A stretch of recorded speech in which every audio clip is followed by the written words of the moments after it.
లేదు కానీ పల్లాలమ్మ తల్లి సెంటిమెంట్గా ఉన్నటువంటి ఆ సంబరం చేసుకునేటువంటి ప్రాంతాన్ని తప్పనిసరిగా పల్లాలమ్మ తల్లి దేవస్థానం ఆ యొక్క కేవలం సంబరానికి ఉపయోగించాలని చెప్పి ఈ సందర్భంగా మేము తెలియజేస్తున్నాం.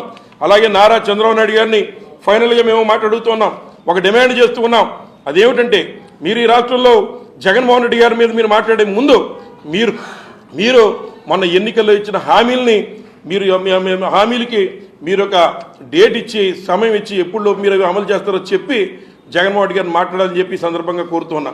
ఏదైతే మీరు ఇచ్చినటువంటి 1500 రూపాయలు మహిళలకు ఇచ్చేటువంటి కానీ రైతు భరోసా కానీ లేదా ఉన్నటువంటి ఇతర సూపర్ 6 ఏదైతే బస్సులు ఫ్రీగా మరి ఆడవాళ్ళకి ఇస్తామన్న బస్సులు కానీ వీటి మీద మాట్లాడకుండా చాలా తెలివితేటలుగా డైవర్షన్ పాలిటిక్స్కి మీరు తెరతీశారన్న విషయం ఈ ఆంధ్ర రాష్ట్ర ప్రజానీకం అంతా కూడా మరి గుర్తించారు. తప్పనిసరిగా రాబోయేటువంటి కాలంలో మీ మోసాలకి చరమగీతం పాడతారని కూడా ఈ సందర్భంగా మీ అందరికీ మీకు మనవి చేస్తూ ఉన్నా.